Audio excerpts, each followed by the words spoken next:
예, 이번 시간에 기타 신고서 작성과 관련되는 부분 정리하도록 하겠습니다. 자, 먼저 최저한세 조정 명세가 되겠습니다. 자, 최저한세 조정 명세는 조세특례 제한법에 의한 소득공제, 비과세, 세액 감면, 세액공제 모두 최저한세 적용 대상이 됩니다. 자, 적용 대상을 구체적으로 한번 보면 사업소득에 대한 소득세가 적용 대상이고요.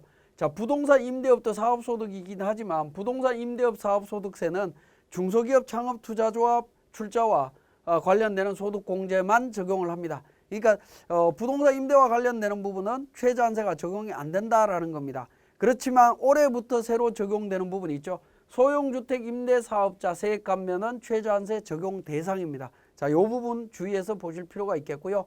자, 그 다음에 최저한세 계산은 조세특례 제한법상의 필요경비 산입된 금액이라든가 소득공제 적용 전에 소득세 과세 표준에다가 기본세율 적용을 합니다. 그렇게 해서 도출된 산출세액의 35%, 그 산출세액이 3천만 원 초과되면 초과 금액의 45%를 최저한세로 적용한다라고 보시면 되겠습니다. 자, 최저한세 만약에 적용을 해서 감면을 배제해야 된다라고 하면 감면 배제 순서는 어떻게 되느냐? 회사에서 임의적인 선택에 따라서 납세자가 그냥 선택하시면 됩니다. 유리한 쪽으로 선택하시면 되고요. 만약에 배제세액 처리 방법은 그렇게 해서 배제를 했다라고 하면 당해 사업연도의 다음 사업연도 개시일부터 5년 이내에 종료하는 각 과세연도에 2월에서 공제를 합니다. 5년 동안 2월에서 공제를 해줍니다. 자, 세액공제와 2월된 미공제세액이 중복 적용되면 어떻게 되느냐? 중복될 때는 먼저 발생한 것부터 적용을 합니다. 즉 선입선출법으로 해준다라는 겁니다. 네, 결손금 소급공제 환급 신고 관련돼서 살펴보도록 하겠습니다. 자, 결손금 소급공제에 관련되는 부분 적용 요건 보시면 중소기업인 사업소득에서 발생된 단기 결손금이 있어야 됩니다. 당해연도에 결손금이 발생됐을 때 이 결손금은 원칙적으로 2월 공제죠. 2월 공제지만 중소기업에 한해서 직전 연도에 낸 세금이 있다면 직전 연도 올해 과세기간을 합쳐서 세금 계산한 다음에 세금을 돌려주겠다라는 의미로 이해를 하시면 됩니다. 그래서 직전 연도에 중소기업의 사업소득이 발생되어야 되고 결정세액이 있어야 됩니다. 당해 과세 기간과 직전 과세 기간의 소득세 신고를 법정 신고기한 내에 정상적으로 해야 되고요. 그 다음 결손금 소급공제 신청을 해야 됩니다. 자, 결손금 소급공제 적용 요건의 두 가지 핵심은 중소기업이어야 된다라는 점하고 소급공제 신청을 해야 된다라는 겁니다. 소급공제 신청을 안 하면 어떻게 되느냐? 2월 공제로 넘어갑니다. 자, 결손금 소급공제 금액 계산은 직전 연도 종합소득에서 소급공제 결손금을 공제한 후에 산출세액이 나오겠죠. 그죠? 그 산출세액하고 직전 연도 종합소득 산출세액을 차감하면 됩니다. 그 차감한 금액을 기준으로 환급을 해주겠다라는 부분인데요. 한도는 직전 연도 종합소득 결정세액을 기준으로 해줍니다. 자, 결정세액 기준이 한도다라는 것은 뭐냐면 실질적으로 납부한 세액을 의미합니다. 실질적으로 납부한 세액. 즉 중간에 산출세액과 결정세액 사이에는 세액공제, 세액감면이 있겠죠. 그죠? 세액공제나 세액감면이 있는 부분에 대한 것은 실질적으로 세무서에 국가에다가 세금을 납부한 게 아니기 때문에 그 부분에 대해서는 환급이 안 일어난다라고 보시면 됩니다. 결과적으로는 결정세액까지만 환급을 받을 수 있습니다. 자, 기타 사항입니다. 법인 전환 시 폐업한 개인사업자도 적용이 되느냐? 개인사업을 하다가 법인으로 전환을 했습니다. 그러면 1월 1일부터 폐업 시점까지 전환일까지에 대해서 종합소득세 신고해야 되겠죠. 이때 결손이 났다라고 하면 폐업사업자라 하더라도 공제를 해주겠다라는 부분입니다. 자, 그 다음에 신설사업장의 결손금을 폐업한 사업장에서도 적용할 수 있느냐? 2018년도에 사업을 하다가 폐업을 했습니다. 근데 소득세를 납부했다라는 겁니다. 그리고 2019년도에 새로 사업을 시작을 합니다. 시작을 했는데 결손이 났습니다. 그러한 경우에 그 결손금을 직전 연도 폐업한 사업장에서 공제되느냐? 공제해 줍니다. 자, 직전 과세 기간에 추계 신고한 경우에도 적용해 주느냐? 추계 신고한 경우에도 적용해 줍니다. 자, 결손금 소급공제 적용 시에 중소기업 여부가 되겠습니다. 중소기업일 때 적용해 준다라고 했습니다. 예를 들어서 2018년도에는 중소기업이 아닙니다. 근데 2019년도에 중소기업이다라고 가정을 해보죠. 근데 2019년도에 중소기업이었는데 결손이 났다. 그러면 직전 연도 거 소득 공제 받을 수 있느냐라는 건데, 중소기업의 판단은 2년 동안 중소기업이어야 된다라는 게 아니다라는 겁니다.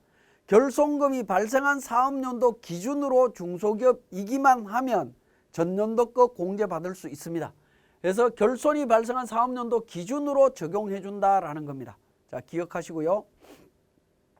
단기 결손금 소득 공제 신청할 결손금 세액 계산입니다. 자, 당해연도 결손금 금액하고 소득공제 결손금 최고의 금액은 얼마가 되느냐면, 직전연도 과세표준 금액하고 직전사업연도 소득세율 분의 직전사업연도 공제감면세액이라고 보시면 됩니다. 즉 소득공제한 후에 공제감면세액만큼 산출세액이 나오는 과표를 찾으시면 돼요. 그 과표를 찾아서 공제를 할 금액을 계산하시면 된다라는 겁니다. 자, 이 부분은 우리 사례를 통해서 제가 또 말씀을 드리도록 하겠습니다. 자, 그러면 우리 세무사랑 프로를 통해서 한번 확인해 보도록 하겠습니다. 자, 먼저 우리 최저한세 관련해서 세무사랑 프로 운영 방법을 한번 살펴보도록 하겠습니다. 우리 종합소득세 신고서에서 8번 종합소득 계산 탭에 보시면 세액 감면과 세액 공제 관련되는 부분이 있죠. 세액 감면은 조세특례 제한법과 관련되는 부분이고요. 세액 공제 부분에서 F7번 세액 공제 쪽으로 오면 하단 부분에 조세특례 제한법상의 세액 공제 여러 가지가 있습니다. 자, 이 내용을 바탕으로 최저한세 계산 명세서를 작성합니다. 자, 종합소득세 신고서 밑에 보시면 최저한세 조정 명세서가 있습니다. 자, 최저한세 조정 명세서를 실행하신 다음에 F12 불러오기를 통해서 반영하시면 됩니다.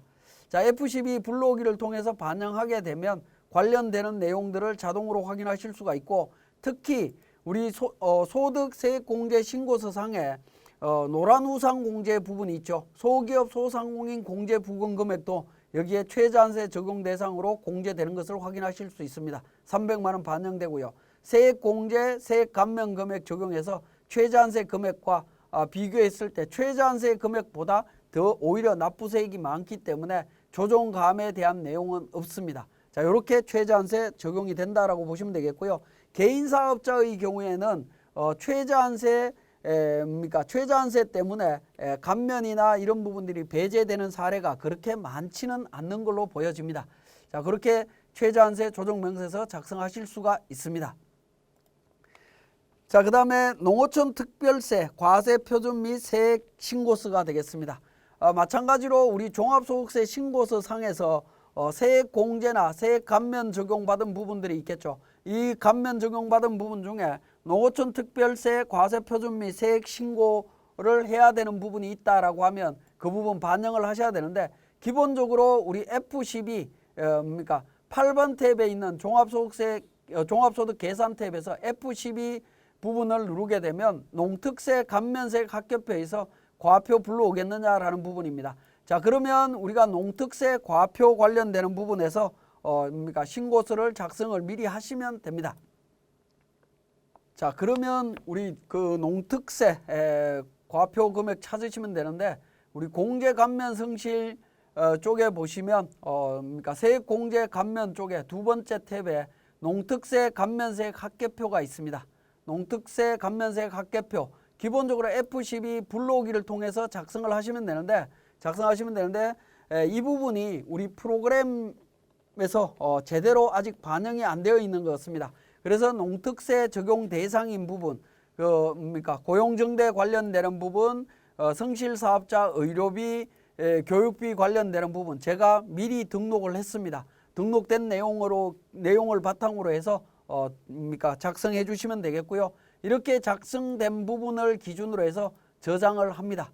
저장을 한 후에 종합소득세 신고서에 8번 종합소득 계산 부분에서 F12 불러오기를 통해서 하시게 되면 농특세가 1190만 5천 원 반영되면서 세액이 계산되는 것을 확인하실 수가 있습니다. 그래서 조세특례 제한법 상에 세액 공제나 감면 이런 부분 적용받았을 때 농특세 과세 여부 반드시 확인하시기 바랍니다. 자, 그 다음에 결손금 소급 공제 환급 신청과 관련되는 부분이고요. 우리 세무사랑 프로 운영 방법에서 보도록 하겠습니다. 백두무역이라고 해서 1106번 회사 코드입니다. 자, 1106번 회사 코드로 제가 변경을 하도록 하겠습니다. 자, 백두무역과 관련해서 당해연도 정리를 했는데 결손금이 발생했다라는 부분입니다. 당해연도의 결손금이 1억 3,700이다라는 겁니다. 우리 소득세 신고서 상에서 내용을 확인해 보니까 당해연도 결손이 발생을 했습니다. 두 번째 탭으로 가니까 어떻게 됩니까? 1억 7,950만 원 결손 났고 타소득, 근로소득과 통산되고 나면 금액이 1억 3,700만 원이 결손이 나 있죠. 그죠?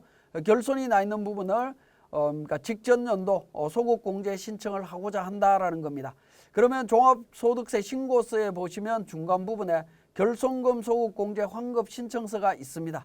여기에서 작성하시면 되겠는데요. 자, 해당 과세 연도 19년 12월 31일입니다.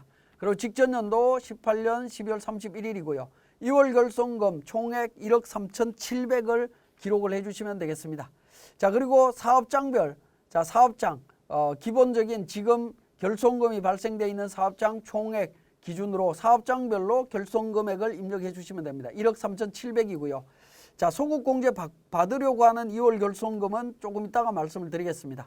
자, 이렇게 등록을 하시고요. 그 다음에 직전과세기간의 종합소득 과세표준, 직전과세기간 자료가 있죠. 종합소득금액은 1억 원이고 산출세액 2,010만 원이고요.